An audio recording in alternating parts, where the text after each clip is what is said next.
గోరింత అండి, మీకు చిన్న చిన్న మొక్కలు ఉన్నప్పుడు చూపించాను కదా, ఇలా డివైడ్ చేశాను అనేసి. తర్వాత నాకు వీడియోలు చేయడానికి అవ్వలేదు.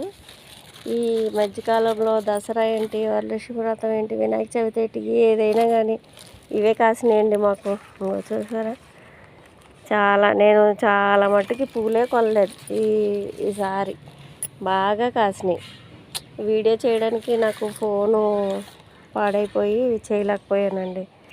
కానీ బాగా చాలా అంటే చాలా పువ్వు ఇచ్చిందండి. ఇప్పుడు కాయలు కూడా వచ్చేస్తున్నాయి. ఇప్పుడు కూడా కోసాను, చూడండి ఎన్ని కోసాను. ఇంకా చూడండి, ఇదొకటి, ఇది ఇంకా పూత మొదలైంది. దీని నుండి కూడా కోసాను నేను ఇప్పుడు పువ్వులు.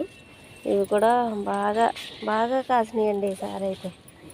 ఇవైతే మొన్న వరలక్ష్మి దీపావళికి దండకట్ట అమ్మవారికి కూడా వేసాను. బాగా వచ్చినాయండి. చూసారా, చాలా బాగా వచ్చినాయి. ఈసారి నీలగోరింత పూలు నన్ను బాగా కాపు కాసినాయి అనుకోవాలి అంతే.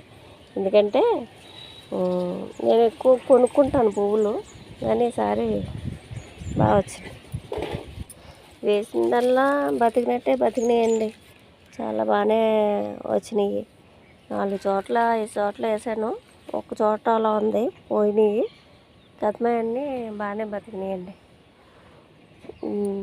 నాకైతే చాలా హ్యాపీగా ఉంది. చిన్నప్పుడు రకరకాల పువ్వులు ఒక ఆయన తోటలో వేసి మరీ పెంచేవారు.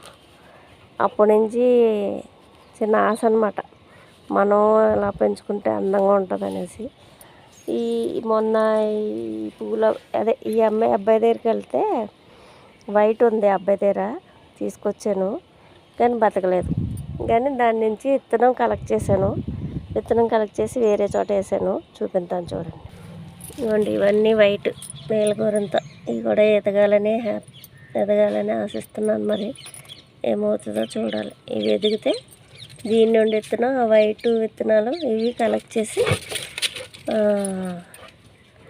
మనం మళ్ళీ వర్షాలు పడ్డాక వేసుకునేలాగా నేను దాచుకొని ఉంచుకుంటానండి. అవి విత్తనాలతో వేసినవే. ముందు చూపించాను చూసారా, రెడ్ కలర్, అవి విత్తనాలతోనే వేసుకున్నానండి నేను. విత్తనాలతోనే వచ్చినాయి ఇవి కూడా అలా విత్తనాలతోనే వేసాను వైటు.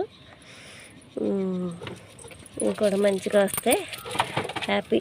ఇది కూడా విత్తనం కలెక్ట్ చేసుకొని మళ్ళీ నెక్స్ట్ ఇయర్ వేసుకుంటాను. చాలా అంటే చాలా హ్యాపీగా ఉందండి.